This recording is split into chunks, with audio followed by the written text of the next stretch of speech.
يا نهار ابيض، رمى ابنه في البحر.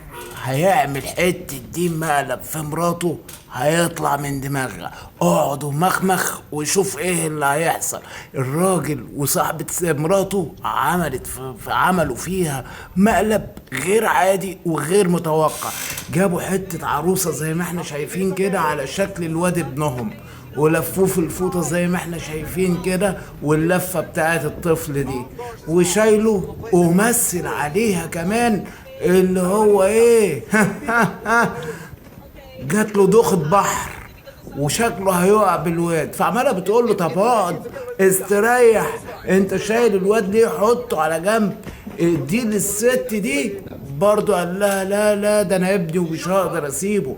وعمال يمثل عليها زي ما احنا شايفين كده اللي هو دايخ، ومراته قاعده وبرضه فارده رجليها ومية مية، ومش في دماغها وحاطه في دماغها ان ده ابوه وهيخاف عليه اكتر من اي حد.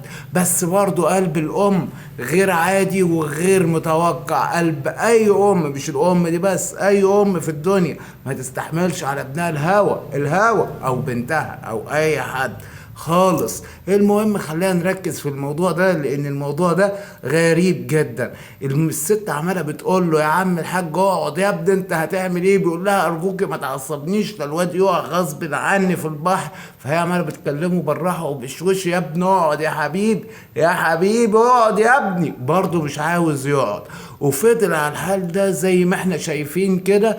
هو عمال يمثل عليها وتمثيله قوي معاها لدرجة يعني اللي هي مش مصدقاه، ده من شدة القوة. بس المهم ركز في الحتة اللي جاية دي، لان بجد اول ما يحدفوا بص الام هتعمل ايه من غير تفكير ولا اي حاجة، نفذت على طول. تتفرج.